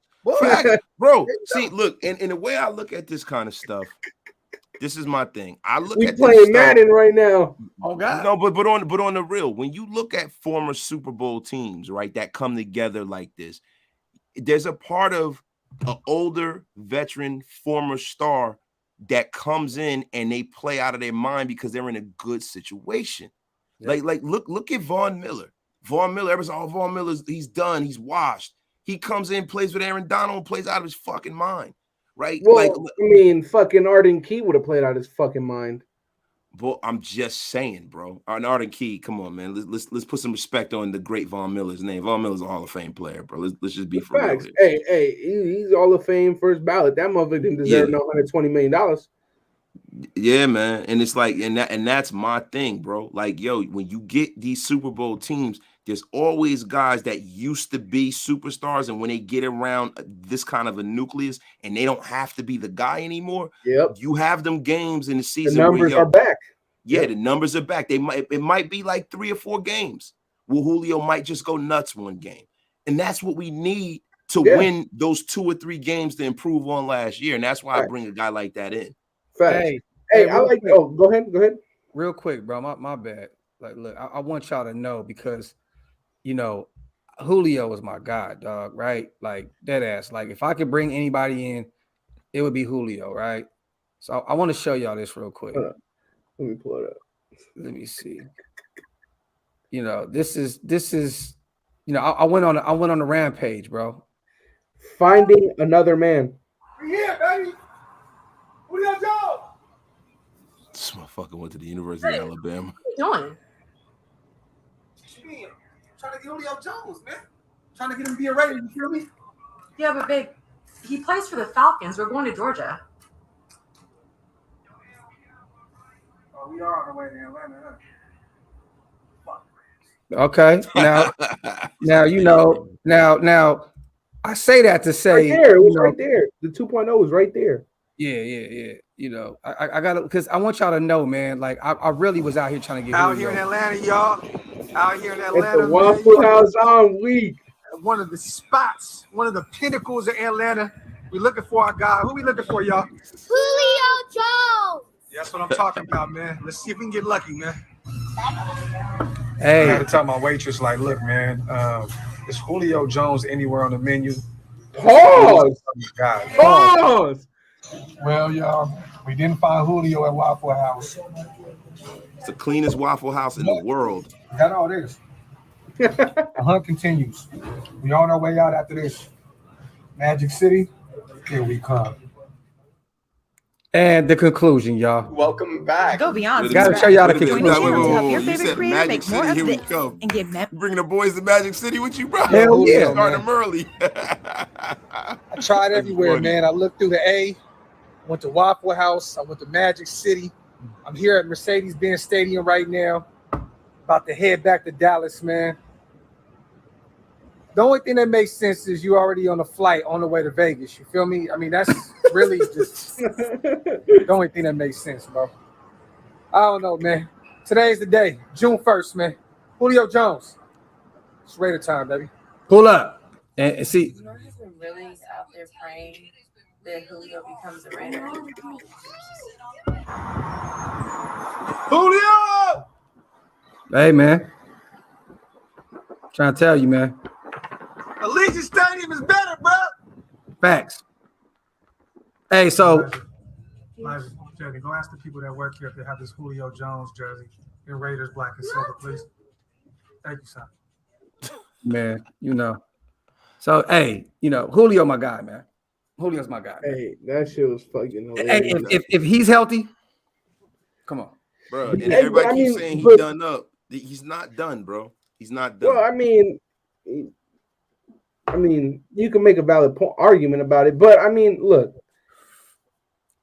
let's be real. Like, what the fuck do you do as a DC at that point, bro? Like, you're in the red zone. You got Devon. Like, literally, you could bring Julio in and only put him in on the red zone. Pretty much. No, but hey, you know what's crazy? There's another name that we don't talk about a lot because he's been up and down, right? You have Devontae on one side, you have Julio, Waller, Renfro, and you even bring Foster Moreau in the fold. Like, bro, he's a big body guy as well, bro. Like, hell yeah, that red zone right there, it's like, dog, unstoppable, like bro. It's fucking unstoppable, unmatched. And that's how I'm looking at it, because when we really look at this roster, when we talk about who the Z is, the real Z, it's not theoretically the real Z. The number 2 option is Darren Waller. Yep. So Darren Waller is going to get those targets, shit, brother. Yep. I think. Listen, bro. I think that you might even see McDaniels line him up as Z. Yeah. Oh, why not? Definitely. And see, the thing is, I want us to be so versatile and indefensible that it doesn't make any sense, right? And that's a part of the reason why the Cincinnati Bengals has such a great offense, because they got these young guys and they're very fortunate, right? But they have receivers. They have 3 receivers, and then they had that kid CJ Uzomah, who was balling that tight end nobody was talking about, where you had to pick. You got the running back, you got the tight end, you got the receivers. Yeah, he fucked his career. He should have stayed with Joe Shiesty, right? But that kid was on his way. That offense was indefensible with Chase and all them guys. It just, that's how I want us to be. Boyd, and it's different, you know. It's different, bro. And that's how we can be. We really have that. All we need is one more piece. And that's it's funny. McDaniels would be smart not to line Darren Waller up at the Z at all, because then that $16 million turns into $29 million, because Darren Waller going to be asking for wide receiver money at that point, because Clutch Sports is going to try to bleed us dry. So, you know, I think at best, you know, line him up here and there on the outside, but keep him in at tight end most of the time. Well, like what we were just talking about, like at the red zone, right? Like in the red zone, line his ass up at tight end, bro. At receiving, the motherfucker is 6'6". Like, yeah. Sorry, you got Devontae and his release package on the left side. You got Waller on the right side. You got fucking Foster. Oh my! And then you got the slot. You got the slot machine for the underneath stuff. Yeah. You know, it's just it's disgusting, bro. Hey, y'all, my brothers, is Jared Cook still out there? Yes. Yeah. He is still out there. Hey, I'm sorry. Bring him back. Bring Jared Cook ass back. Bring him, bro. So you can't have him on the roster and have Foster Moreau on the roster. Are you willing to sacrifice Foster Moreau? Yeah, you can. Why not? Hell yeah. We got fucking Cole Fotheringham as a fucking undrafted free agent. We got him. The money ain't the same though, bro. The money ain't the same. You got guys that are like Flotsam and Jetsam. Bro, I'm cutting both of them boys. Give me Jared Cook. I'm just saying, but listen, you can take both of their salaries and line them up, and it's not going to fucking equate to what you got to pay Jared Cook, Foster Moreau, and what you're paying Waller right now. Because, you know, Jared Cook had a 2-year, $10 million contract, average salary of $5.3 million. Yeah, but he's not going to take much less than that. He's also another year old, though, brother. What is he, 37 or 36? No, he's gonna take more. He's gonna have to. You know why? Because the offseason that he left the Raiders, he was a day two free agent pickup. Motherfucker, we're a month, almost 2 months in, damn near about to be in June, and he still hasn't got picked up. Yeah, but see, the thing about it is he's a starting level tight end, right? So now. Well, Foster Moreau, he has a cap hit of $2.6 million. So now you're paying, you know, Jared Cook, if he comes in even for $4 million, he's not going to come in for $2 million. But wait, so this is the time to do it because you're not paying Darren Waller yet. Yeah. Yeah, but then the thing is, now instead of you paying these other 2 blocking tight ends that serve a purpose, you're paying these guys a couple $100,000. You have already committed to 2 players who aren't even starting, set a $7 million cap hit. Like, that's the thing, man. Like, the lower his contract goes, the higher his it's going to be guaranteed money. That's the only way you're going to get him in here, because he's a veteran. He's made a lot of money. He's played well in this league. So when you bring him in, say, for instance, he has a $4 million cap hit. Then you got Foster Moreau already, $2.6 million. That's a lot of cap money, bro, for 2 guys that they're going to be splitting time. Definitely. We just look, we over here high on this red zone talk, right? Because the nostalgia of bringing this man back. Ever since we've been excited about anything between the 20-yard line and the end zone, like it's like, oh, here go. We know Carlson's coming out to put up 3. We already know what's going down. Like, now that we have a serviceable or actually serviceable, a high-end coach that is one of the greatest red zone and offensive minds in the game. Like now it's like, oh shit, damn, Andy over here wilding, bro. So let me ask you a question, man. Do you guys talk about bringing people back? If you want to get nostalgic, what do you guys think about? Because tight end is a luxury at this point. We're stacked at tight end. Facts. It's a luxury. Let's talk about a need. If you need to bring another safety in, what do you think about bringing in the hitman Carl Joseph? Because I don't think Gru and those idiots knew how to really use the hitman. Look, I was always a big Carl Joseph guy. Carl Joseph is not as bad in coverage as Abram is. I would love to bring Carl Joseph in on the cheap because he's still out there. He you know, is he? Yeah. I thought he was on their practice squad, the Steelers practice squad. He was with Pittsburgh. I don't know if he's a free agent, but if he is, I'll say this. He's like that hard hitter like Abram, but he's better in coverage, right? Yeah. But that's not really saying a lot because Abram is just fucking terrible in coverage. He re-signed with the Steelers. I think Abram brings more when it comes to the line of scrimmage. Okay. Yeah.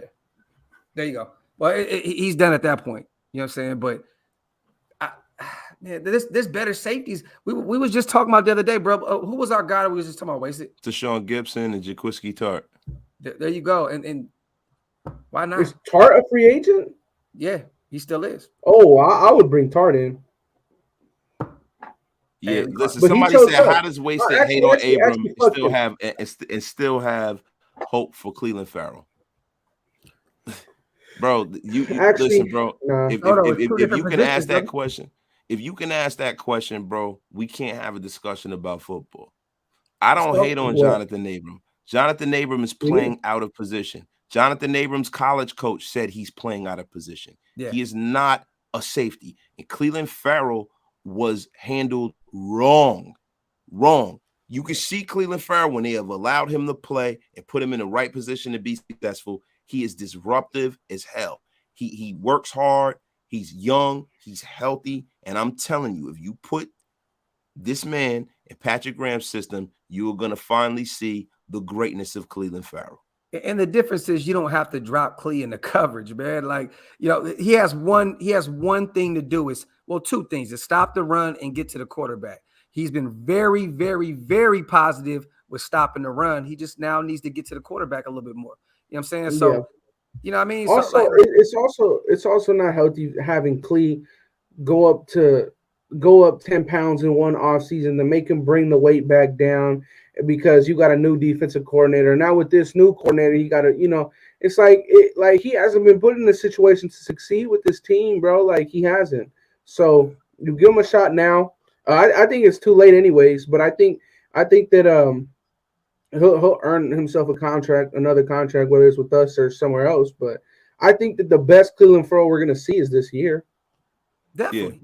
Yeah. Because not only is he fighting for a roster spot with us, but now he's fighting for a job for the future in the National Football League. Yes. Yeah. He reminds me, his skill set is similar to Justin Tuck. He's that tweener. And Tuck was a bigger guy and he played better, right? But he reminds me of Tuck because he's a guy you can line up inside and line up on the edge as well. Yeah. So that is the kind of guy that you need on the line because we have a lot of guys who have defined roles on our defensive line, but he's one of the guys. Him and Matthew Butler are the two guys who are very, very versatile. Yeah. So so I'm very, very excited about him. I'm excited about Kyler Fackrell as well. Mm-hmm. Kyler Fackrell's a dog. He gets after the quarterback. He's definitely going to come in and put some pressure. But, you know, somebody else was talking about, you know, he wanted to hear my take on Abram. I mean, Abram is essentially a will linebacker. Andy and I spoke about this previously. You know, he's good in the flat. You know what I mean? He's better going downfield. But at the same time, Wasted, you're good in the flats. Graf is good in the flats. Hammer's good. Like, bro, playing the flats ain't fucking hard. But where he brings his value is when he has over 100 tackles. That's where he brings his value. Yes, like, and he will. Because he is a player that essentially needs to be going downfield. He doesn't need to be going backwards. If you have Jonathan Abram going downfield, you have a star player. He's a great tackler. He gets after the quarterback well. He's a solid wrap-up tackler. He's smart. And then if you're going to have him go and kind of be a spy or something like that for a running quarterback, he'd be perfect for that. Yeah, he'd be perfect, bro.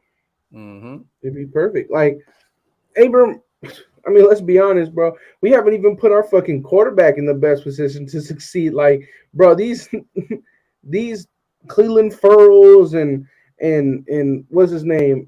Abram, bro. Like, a lot of these guys have not been put in the best spots. Like, at the end of the day, it is what There's it is. no vets. There's no vets. And Stu brought this up. Shout out to Stu. Stu brought up a great point when he was on with Docs a couple of weeks ago on that show. I was at work. I was listening to it in my headset when I was working. And Stu said, yo, where are the vets on this team to show them the ropes? That's the one thing Gruden didn't do. Where were the vets? He said, when I came into the league, I had Ray Buchanan. He was like, I had Rod Woodson. I had all of these vets to show me the ropes. Where were the fucking vets? They failed these guys. I just think from the word go, Jonathan Abram was a square peg in a round hole. And that's really the problem, man. From the word go, as soon as he came out, they said the liability was in coverage. And then you bring him in and you put him at safety and you wonder why he's getting cooked. He was getting cooked in college. He was a box safety in college. Like, I'm not just making this up. Like, it's just not there. You know what I mean? Well, Cleveland Farrell is different. That ability is there for him to be successful at this level. You know what's fucked up, though, is that the veterans, like, think about it, bro. Our veterans was fucking Nevin Lawson, bro. Like, our veterans was LaMarcus Joyner, bro. Like, LaMarcus Joyner was good with the Rams, but, like, those were the veterans, bro. Like, everybody was good with the Rams and then picks up a big contract and it's trash. The Aaron Donald effect John Johnson, a baller. The Aaron Donald effect is real. The Aaron Donald effect is the realest shit I've seen since the fucking Reggie White You effect. know who was Littleton owes his life to Aaron Donald. Oh my God. Like, you know who was the real the best veteran leader that I could probably think of, and we only had him for 1 year, was Navarro Bowman. Fuck. Yeah, Navarro Bowman. And Navarro Bowman still had game in him, bro. He was balling. Hell yeah. He had our only interception that year, bro. Bro, I thought we was going, bro. I said, if we can just get into the playoffs, man. I was like, man, damn, them years, man, it's what could have been had we had a better coach than Jack Del Rio. What could have been, man? Navarro Bowman. 2016 was vicious, man. What a great year, man. Yeah. That was the year that I've been a Raider fan my whole life, but that restored my faith. I was just like, you know what, bro? Like we're back. And then, we get Carr got hurt, bro. Like, that Christmas, bro, I felt like I was in mourning. I felt like somebody died. I've never felt that sad about sports in my life, bro.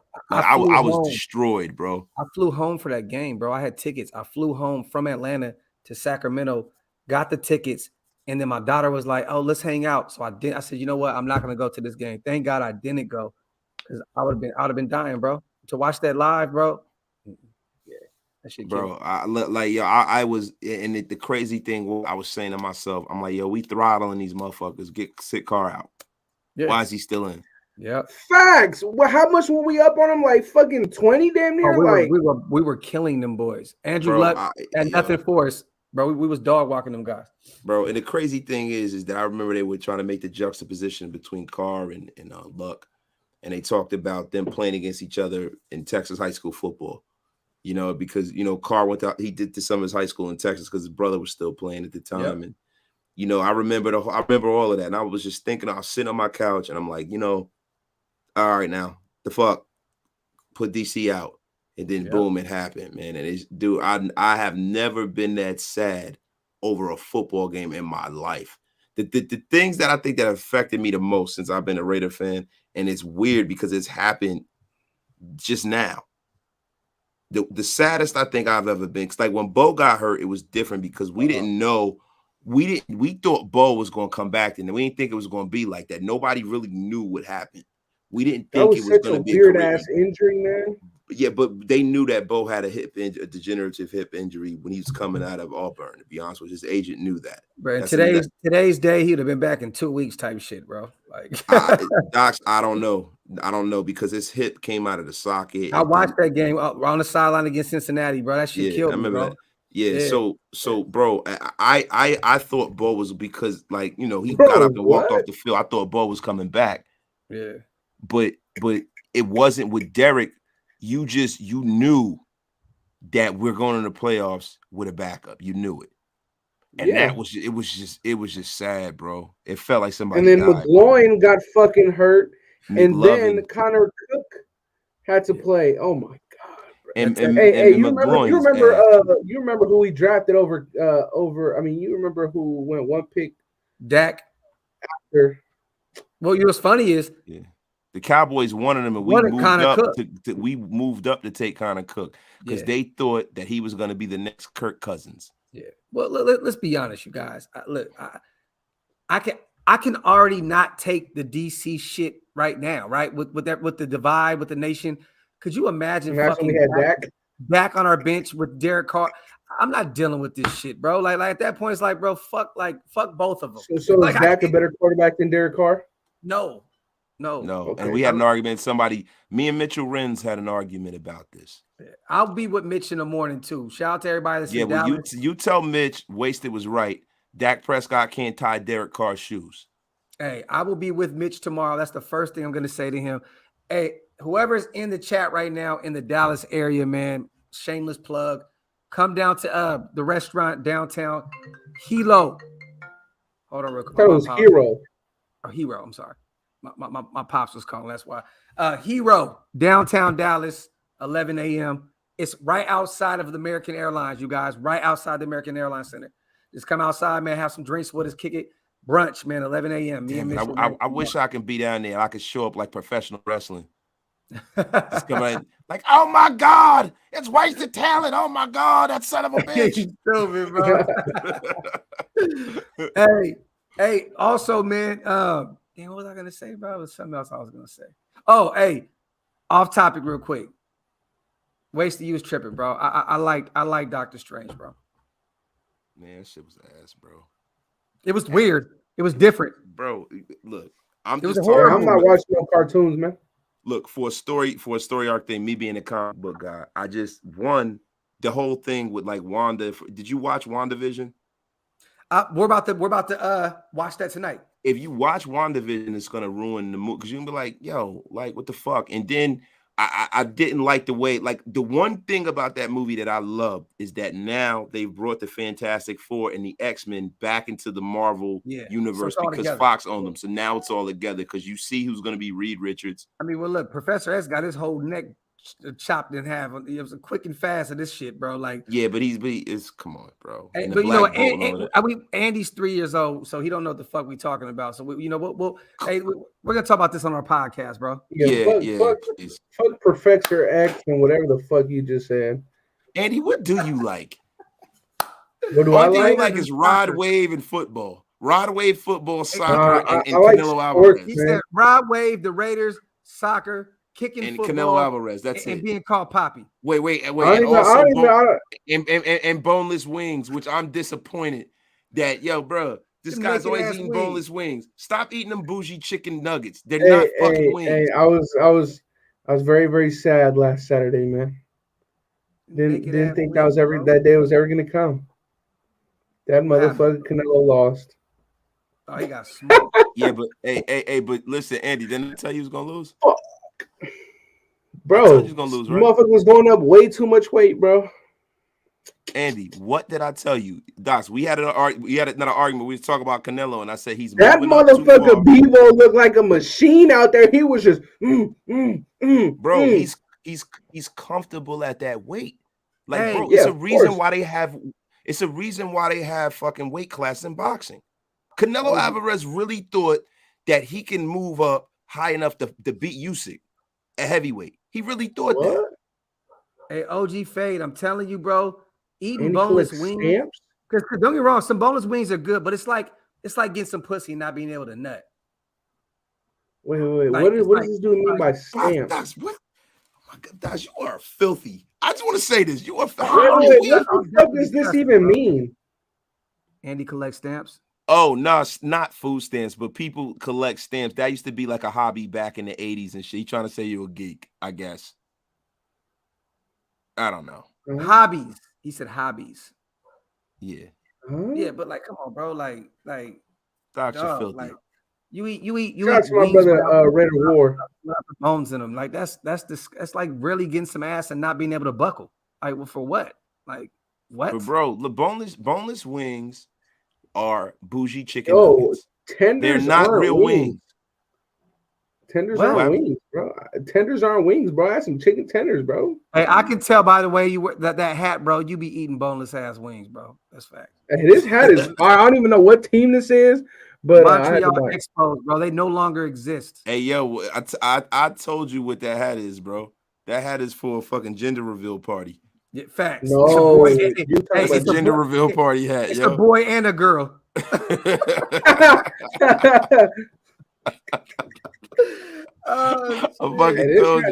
hat is fire, bro. I don't give a fuck. It's a bullshit ass hat, Andy. You're just mad that you decide to stay loyal to a whack ass baseball team, so you can't rock other shit. That's all it is. Baseball is a fucking hobby. Hey, I fuck with the A's, you know, because from Oakland, but baseball is a hobby that pays very well. Fuck baseball. It ain't a real sport. If one person don't hit that goddamn ball, the fucking game doesn't go on. That shit is trash. I don't want to do that shit. So pitchers aren't pitching and people. Andy, stop. No, that's one person. That's what I just said. Andy, stop it, bro. Hey, just Andy, like soccer, one person. No, that's not true. That's not true. Bold take. Baseball is the greatest sport of all time. Well, I mean, it's not. It's not a sport. Docs, come on, man. Like baseball is decidedly okay. Well, you know what? If baseball is not a sport, but them shits you call wings ain't wings, motherfucker. I didn't call them wings. You call them boneless wings. What you talking about? Baseball, I said it was a chicken tender, motherfucker. He said wings. Yo, a chicken tender. So it's a crumpled up chicken tender with sauces on it. Hold on. See, because I got receipts wasted. I seen yo ass eating chicken tenders the very first time we went to that Chicky P's spot. Nah, yo, so I don't want to hear none of that shit. I don't want to hear none of that shit. I eat chicken tenders. I don't eat boneless wings, homie. Chicken tenders and wings are totally different. When I showed you the message, was it a fucking chicken nugget or was it a tender? You out here lying. I'm not lying, bro. You asked us. You said, yo, y'all fuck with boneless wings. Fucking chicken tenders, motherfucker, and proudly eating them shits. Bro, I eat chicken tenders and I eat actual wings, motherfucker. Like when we was at Chicken and Pete's the day before, me, Simone, and Docs was eating wings, right? Then the next day, I got me tenders. I wasn't there for that. But like 10 times. So like it was 2 days in a row. Yeah, we was not Chicken and Pete's back. Bro, and the fucking what are you talking about? The day that we went, I got exactly what Graf got, bro. We were eating wings. Oh yeah, he lying on my name, Graf. I'm not lying. Graf. Listen, we're not gonna pull the inbox up. I'll send it to y'all offline. Andy, you asked us, yo, y'all fuck with boneless wings? Facts. Because of what? Because of what? Because of what? I don't want to hear no more. You done. You done. Because of what? Yo, hey, why did I ask that? Look at the community tab on my page. Son. I put up a fucking community tab poll. I know. Yeah, you did. I did. That's why I asked you guys. And I said that boneless wings are bougie chicken tenders. Yes. They're bougie chicken nuggets. Hey, I'm gonna be honest with you. I talked all that shit and got them weak ass boneless wings at Denny's that night when Wasted was knocked the fuck out. Yo, Wasted just be wanting to argue on some shit. No, I'm not arguing, bro. You the one that's arguing. Hey, yo, Docs, listen. We need to get this out the way, yo. Docs, don't act like you wasn't Dunzo too, bro. You was Dunzo right after me. But you just caught me lacking in 4K, and guess what? It'll never happen again. When we go to New Orleans, I'm gonna fucking take some no-dos. I'm gonna be up for 3 fucking days straight, and I'm gonna make sure I catch your ass sleeping. Hey, Andy, what the irony? This man has a lifeguard hoodie on, and he was drowning. Yeah, I didn't even hear that. I pulled my plug out. I got so animated. What happened? What'd you say? He was drowned. I said the irony. You have a fucking lifeguard hoodie on, and you were drowning in fucking Vegas, bro. So it is what it is, man. Nah, son, no, real shit though, bro. You know what fucked me up? Andy, what was this? What was this? Yo, that's the worst. Son, that was the worst fucking burger I ever had, yo. You know what fucked me up? Real shit. When we went to fucking Fat Tuesdays. Oh yeah. When we went to Fat Tuesdays and they put all of that bullshit in that fucking drink, I didn't know what the fuck was in that shit. So I mixed. Yeah. I mixed because they put cognac in it, and I was drinking vodka before that, and that shit fucked me up. Yeah, I was like, oh man, because I wasn't even buzzed when I drank that fucking that drink, bro. That shit was nasty too. That shit was gross, bro. Passed out, comfortable as shit on that Denny's chair, boy. Nah, yo, and you know what it was, Andy? In my mind, bro, I'm like, yo, I gotta wake up. They're gonna take a picture of me. That's why I kept fucking. I was like, yo, I gotta stay. Hey, you were so knocked out, bro. What you don't understand is, I think you were so knocked out, bro. We dead ass let you sleep until the food came, bro. Facts. Like it was a good, smooth 10-15, bro. That you were just gone. Nah, no, bro. After we had Garfield nap, you had a Garfield nap, bro. Yeah, like this one, like we let you had a siesta, sleep, bitch. like when I tapped your shoulder, to let you know your burger was there, bro. You dead ass looked at me like, mother, why'd you just wake me up? Like, mother, you were knocked out, dog. Yo, bro, real spill. I was fucked up, and B was fucked up. Me and B was the drunkest out of all of y'all, I think, yo. Hey, B was just on some funny shit. The thing is, me and Andy can handle our liquor. You feel me? Y'all motherfuckers, y'all just really can't. Whoa, I haven't drank in so long, bro. I'm not a drinker like that. I was drinking orange juice, bro. What's funny is I bought that fucking drink for my wife. She was like, I can't drink this shit from Fat Tuesday. I gave it to Andy. And that shit was disgusting. You gave that shit to Hammer, bro. Oh, his mom's over there? You gave it to Hammer, bro. All right, bro. I'm tripping. Andy was over there drinking agua. Yeah, water, straight bro. up juice. Straight up juice. Yo, bro. If y'all would have seen me, bro, like for those who see me out there, bro, I just was drinking apple juice, bro. Facts. Nah, definitely, Facts. bro. Yeah, apple juice mixed with Hennessy, bro. Ain't nothing crazy. It's just regular shit. You know what I mean? You know what I mean? Regular shit. You know what I'm talking about? Shout out to the chat, man. Terrible, bro. That shit's hilarious, bro. Nah, hey, man. Hey, I'm gonna go up in here and watch that WandaVision, man. I see my brother live. I seen you sent the StreamYard. I had to jump in. I appreciate y'all for doing up, bro. This shit was This shit was live, yo. You know what I'm about to do? Because my wife is about to pass out. No, my wife is away at a writers some writers retreat shit, right?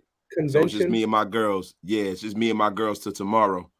So I'm about to wake my girls up because they will sleep in the car, and I'm about to take them down in the hood and get them something to eat because they didn't really eat dinner. I'm about to take them all the way. I think I'm gonna go down to Jersey City. I might go to New York or something like that and take them out there to be mobbing out. And they always do that when my wife ain't around. I'm gonna drive them around. We're gonna be out there like 3-4 in the morning, yo. Fuck. That's dope, bro. I like that. Look, for those, man, I'm trying to after tomorrow. If nothing pops up like the Bryan Edwards shit and all that, I'm trying to take a few days off. I got to work on this LA shit. I got a lot going on behind the scenes. My brothers, we have something major, and I know you've seen that update. Wasted. That's crazy. The artist. Yeah, I didn't know none of them, bro. Bro, that's insane. I didn't expect you to, bro. Yeah, well, Andy, we have shoes that are older than you. Yeah. Like for real. And with socks. I'm worried that you got socks older than me, motherfucker. Like, no, I listen. I dead ass do. Listen, these are original Shaqs. I would never put those on my feet, bro. I was but look, on those. A Graph, you see how they got the yellowing and shit like that? Yeah. These are from 1992, bro. Bro, that you got them yellowing because you was out there fucking running through mud puddles and shit. Nah, bro, that yellowing is from the fact that they're from 1992, player. Andy can't wear them Shaqs, but he can wear a fucking Montreal Expo hat.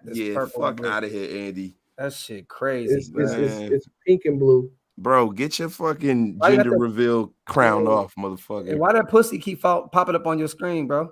Bro, it's the camera. The shit's lagging, bro. Yeah, okay. But what's up with both of y'all shit, man? What we doing? We looking bad as a unit.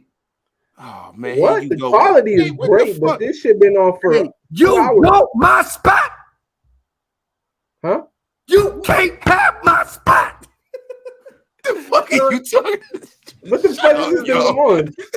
Hey, no. So Andy's way too young, you know what I'm saying, for the 5 heartbeats, you know what I'm saying, the Temptations, you know. Yo, what the fuck, man? You ain't nothing without David Ruffin. Y'all ain't nothing without David Ruffin. You know what I'm saying? Nah, hey, real shit though, man. Hey, get y'all Wi-Fi together, man. Y'all out here making. Yo, my Wi-Fi is good. I have one bad Wi-Fi day like you've never had one. You know what it is though? It's because I haven't done a 2-hour live in like 3 months. My Wi-Fi is tripping because I have a Mac that doesn't have a lot of ports, and I gotta use some fucking. I gotta use this thing to plug the Ethernet. It doesn't have an Ethernet, and the new Mac it don't have an Ethernet cord. So I had to get this fucking thing from one of those like third-party things to plug all of this shit in. Yeah. So I gotta figure that. I gotta do something with the fuck. I like Macs because they don't break, but I hate them because everything is geared towards PCs.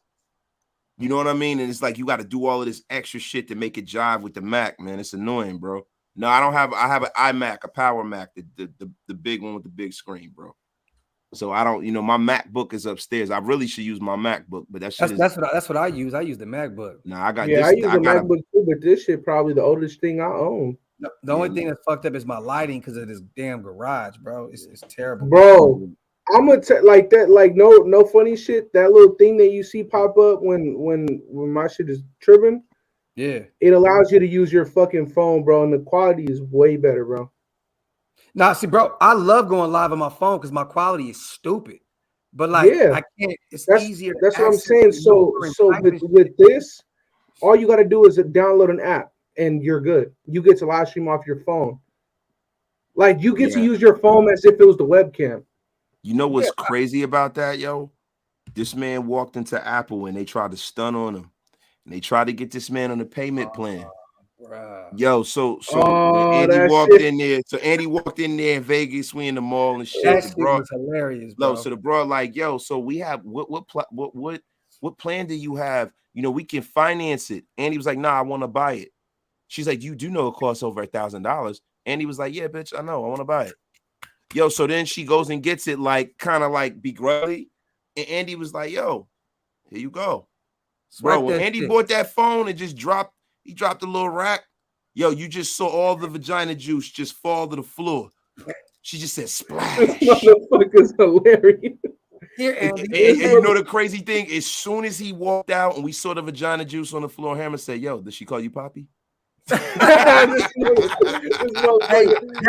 why all that cat is on Andy's screen tonight, because it's just when he went in there and cashed out $1,100-$1,200 for a phone, it was just they wasn't Caesar's Palace. She was hating, bro, because she goes, you sure you don't want to finance it? No, I don't want to fucking finance it, bro. Like, damn. And she goes, so do you want a case? Yes. You want a screen protector? Yes. All that shit. Hey, do you want the insurance? No. Fuck that insurance. Fuck that. So you so fucking ignorant, yo. I can tell you from Oakland. You ignorant as fuck, yo. Hey, wasted always say it, man. That's the currency of hope right there. I ain't paying for the currency of hope. Fuck all that. Fuck that's what it is, bro. I love my brothers, man. Hey, yes, I will be live tomorrow, you guys, with Mitchell Rans. It's not gonna be nothing crazy, like, to be real. I'm just gonna we're gonna pull our phones out, be out there. We're not doing no laptop, situation. We're just gonna pull out, you know what I mean? Have people ask some questions. There'll be some people. Hey, if you want to see Graf take a shot, put a 2 in the chat, everybody. Hey, if you want to see Graf eat some fucking, hey, Graf, you want to have some onion rings, man? we gotta finish this off like this, man. It was fucking orange and apple juice. Yeah. No, he didn't listen. Everybody knows I am none of this. Listen, everybody knows that Wasted is like the fucking den mother of Mount Shieldmore. I'm like, hey, is everybody okay? Andy, like, even when we were on the air at the Ahern, what I kept doing every time somebody put a beer even in front of Andy, I was pushing that shit away from him. Andy did not do anything. He didn't partake in any alcoholic beverages. He's not old enough. And every time I gave every single one of those drinks to Hammer. And he didn't even come to Thor's house because he was too young. Facts. So come on. Facts. Hey, Andy, we getting slapped, bro. When we He turned 21. That's a whole different movement when he turned 21. That's a whole different movement. It's gonna be so much, bro. Well, I'm gonna come out of retirement again. We 19 next month, so we chilling, bro. It's gonna be different. I just can't wait till Doc's turn 40 so I can make fun of him. I just been waiting for it. I'm gonna cross it off when you turn 40 so I can call you up. I'm gonna send you an AARP card. Hey man, I'm gonna this motherfucker. I'm turning 38 the next 3 years straight, bro. Ain't none of that. Ain't none of that, bro. So, shit, the fucking camera didn't went out, man. I'll see y'all tomorrow. I'll see y'all tomorrow, bro. All right, yo. Welcome to the Death Star, where our opponent's dream